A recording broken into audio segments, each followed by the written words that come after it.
With more than 5,000 kilometers of coastline, Maine doesn't fall short of stunning scenery. The views matched only by the state's other big attraction. It's a sweet taste, more sweet than seafood taste. Peak lobster season draws millions of tourists. There's no other taste like lobster, especially Maine lobster. Lobsters are happy party food. But Stephanie Netto has little to celebrate these days. She owns the Lobster Company, a lobster distributor outside Portland.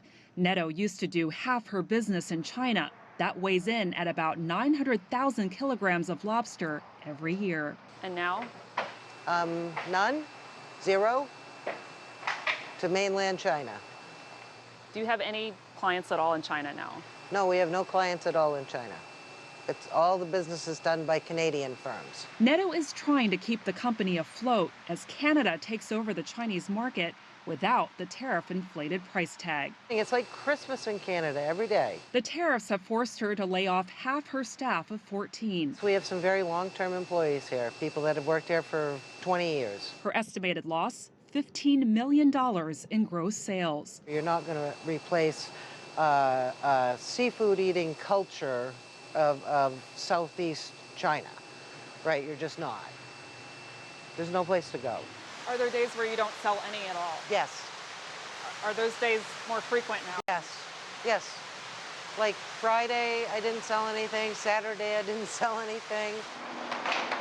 40 kilometers away at another lobster distributor, Maine Coast, a bit more activity and the same sense of frustration. I think there's a level of fatigue that exists and the uncertainty. Will it resolve? Won't it resolve? When will it resolve? Maine Coast lost 80% of its business in China, but China was just a fifth of the company's total business. We were fortunate prior to the tariffs going on in that we are fairly diversified in terms of where we sold. So we are exporting to about 27 different countries already, including mainland China. So really, we had to take our same team and refocus them to places where we could attempt to drive growth. And that doesn't happen overnight. It's also led to another challenge, an ever fiercer playing field at home and abroad. And in a turbulent political climate, sorting out winners and losers isn't so clear-cut. The USA and Canada for the lobster industry are each other's greatest trading partners. So if there's any disruption in the lobster industry globally, it's going to be disruptive on both sides of the border. Let's just make it a level playing field. It's the way it's always been, and it's worked really well. The task of getting lobsters to the distributors falls to the state's thousands of fishermen. The tariffs aren't having much impact on them yet, but they do represent another challenge to the struggles they're already dealing with. I love not knowing what's going to come up in the trap, or, just being excited about catching a bigger one or anything like that. I think is always fun. But at the same time, there's uncertainty about what's the price going to be, or how many lobsters are going to be around, what kind of year are we going to have. The uncertainty can go both ways, good or bad. Dave LaLiberty has been a fisherman for 18 years. There are things we have to worry about, the warming ocean waters, making sure that they stay marketable. They've cut the herring quota by 70%. And, last year we used all the herring they caught for bait.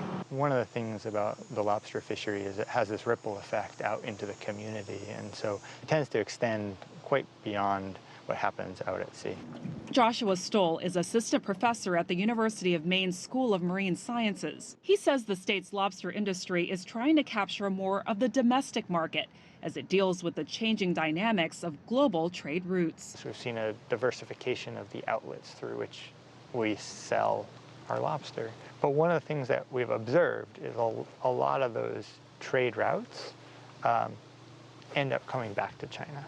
And so that part of that is figuring out how to navigate the complex trade dynamics that we have in place, finding different pathways to get seafood into the marketplace. If I were to have to put my money somewhere, I would probably put it in the lobster industry and their ability to navigate a set of really, really challenging circumstances. Stephanie Netto isn't so sure. She's been in deep in the lobster field. 29 years. That's a long time. It's a long time, yes. How much longer?